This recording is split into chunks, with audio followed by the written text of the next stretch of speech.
Hello and welcome to Monday. It's almost 5 o'clock in the afternoon, and I wanted to talk about one of the reviews the review that I released today. It's about an album that's very important to me, and while it's not the greatest album, it's one that's affected my life in an interesting way. And that would be Fall Out Boy's Save Rock and Roll. Uh, this is probably the first CD I ever got for myself. I actually didn't get this. This was a courtesy of a friend who bought me this like day of release. I was like, I'll give you like she was going to the store like the day it released. I'm like, here's $20, get me a copy, and this is his copy. And since then, the music collection has grown exponentially. Maybe not exponentially. It's exploded. And this, unfortunately, I don't have this copy on what do you call it, on vinyl, other than the special, very special editions. This one is this is the first time I think I've actually held this. I probably have held it before. Yeah, because this comes with the Paxam Days EP. I think it's EP. This is a beautiful thing, and I will stop touching it because this is a very very limited edition collector's item uh, that I do not like touching. So that's gonna live right over here. Uh, this is a box set of Fall Out Boy's discography up until Mania, which is their second most recent album, right before um, So Much for Stardust, which came out a couple weeks ago, which is why I wanted to talk about this. Not only because they released that album, because this one is 10 years old, and I figured what better time than right now to talk about it. I might even talk about Folie à Deux later in December, as well as this one right here, Take This to Your Grave, next month. We'll see how that turns out. But yeah, it's a very important album to me because it was 10 years ago. I was 16 at the time, still in high school, and hearing like one of your favorite bands come out with a new album after a four and a half, 3. They broke up in 2009, end of 2009. Broke up. So it was like 4 year hiatus, and the distance between Mania and So Much for Stardust is longer, but they were active during that time. So, let's talk briefly about Save Rock and Roll. I, at the time, I really did not like My Songs Know What You Did in the Dark. Even though it's like one of their most popular songs and it exploded media wise, or like media wise? What am I talking about? Exploded commercially. That's a good word. Uh, it's kind of the band reinvented themselves on this record, and because of that, kind of I'm not so sure if I enjoy it. Like everybody loves Fall Out Boy for Infinity on High, as well as from Out Under the Cork Tree. Both amazing records. Infinity on High is probably one of my favorite records of all time, as well as Folie à Deux might be my favorite Fall Out Boy record of all time. But Save Rock and Roll, the band reinvented themselves. None of the songs really feel like a classic Fall Out Boy song, and I don't know. The band definitely took a lot of rock inspiration, and considering how Elton John is on this record, which is funny to me, it's kind of cool seeing that. Like this features the most guest artists on a single record for Fall Out Boy, I believe, other than staples like Panic at the Disco, who's been featured on a couple of records, or a couple songs, but like this one actually has like artists in the name, like Courtney Love. We got Big Sean. We got Foxes, and there's one more person that I'm forgetting. Elton John. Yeah. Despite the kind of, I don't know, like what this song has some great singles. The Phoenix is such an incredible, strong start to an album.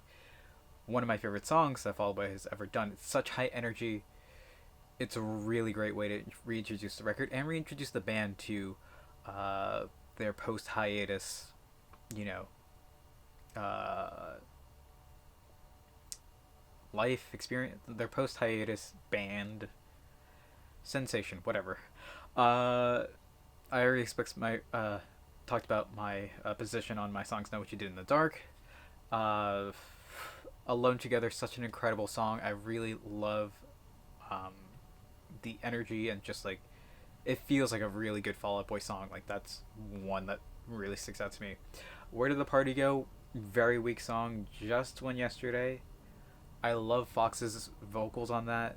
The Mighty Fall. Not great. IMO. Miss Missing You, again, a very, very strong Fall Out Boy song. It feels like a classic, one of their classics. Death Valley. It's alright. Young Volcanoes, incredible. Really, it's. I feel like the band is at their best on Young Volcanoes, and I think I even saw them perform it live on the Boys of Summer tour. I have a shirt for. I have a couple shirts from there. I think somewhere, not necessarily here, probably in one of these drawers. But yeah, it's a really good song. Rat-a-tat, honestly one of the weaker songs on the record. I know Courtney Love is like pure rock and roll, but it's not for me. And finally, Save Rock and Roll. It's hilarious that Elton John's on the record, but I love it. It's a really great song. Overall, the record doesn't really hit all the high points that it should for me to be a good record. It's still okay, and I think I gave it a. I'm not so sure. I think I should probably lower my scoring of it, but I think because how high the singles and like the songs that I enjoy, how high they set the bar, and how like low the rest, like mediocre or even low the record is, the rest of the record is. I don't know. It's very mixed. Sure, the high points are extremely high, and like the low points are like middle ground, but like even like the lowest of the low.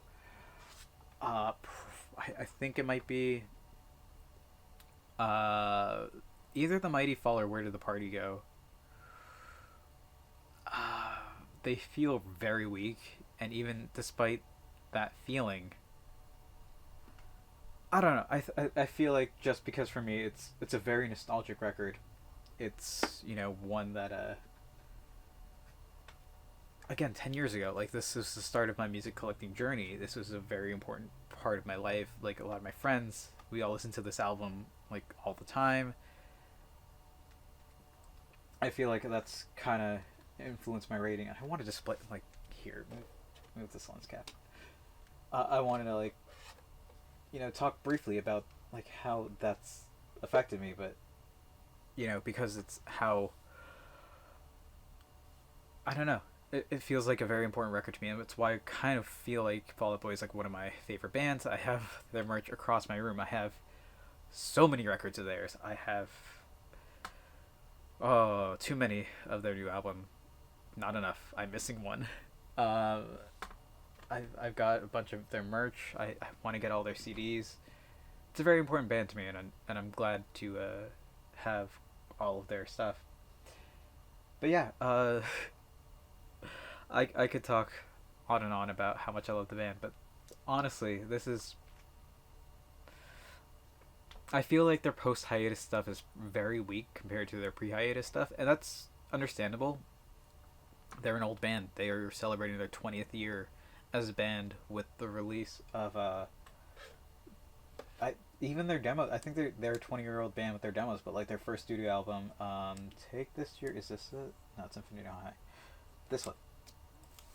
This is their first studio album, and it's 20, 20 years old in a couple days.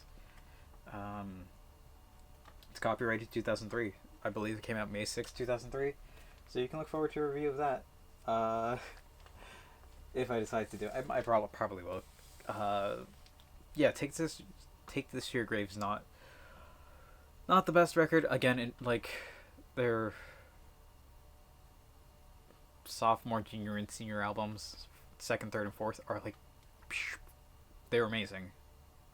Probably the best that the band has ever done, and I feel like they've always been trying to live up to the success of that, but have been riding high with the quote unquote cult following that they have, and their history. Like the old fans are still fans, myself included. And while their newer stuff, such as Save Rock and Roll, American Beauty, American Psycho, Mania, and even their new album, So Much for Stardust, I feel like they've struggled to get a footholding of where they used to be.